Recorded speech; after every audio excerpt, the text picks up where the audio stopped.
Okay, team, so I did a quick video on setting expectations when it comes to giving money to your family or your inheritance to your family when you pass. I want to dive a little bit deeper into what those expectations look like and when you start having these conversations. So I'll answer the first one super quick, and that's when you start having these conversations. You start having these conversations as soon as possible. As soon as your kids understand the word inheritance, you should start talking about it.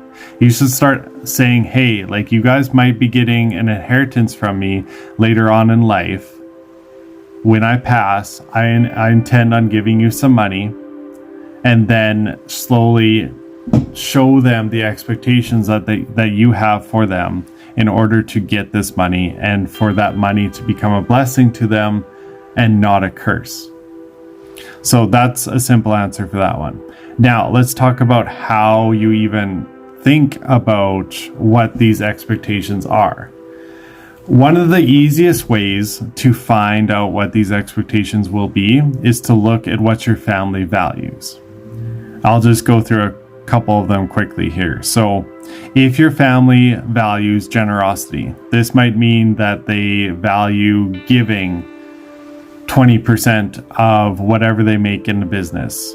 They might value giving up their time. So, 10 times a year we go out and volunteer for the whole entire day. This might mean that any extra money they receive gets gifted to someone else. Whatever that means for you and your family, write it down. If you write down these expectations on what generosity means for you and your family, this is a good indication that if your kids are not following that, if your kids decide that, nope, generosity is not for me, I am not giving a penny of my money away, I am not giving up my time, I'm working at this and I'm focused on this, then maybe they're not going to get your inheritance. That could be a line in the sand that you draw. Another one could be honesty.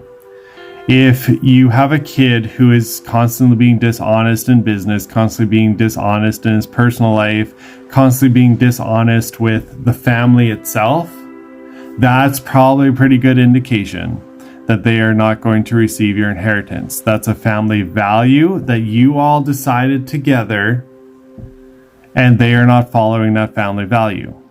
Another one could be addictions. So if a family member has an addiction, you don't want to give them inheritance because it's going to feed that addiction.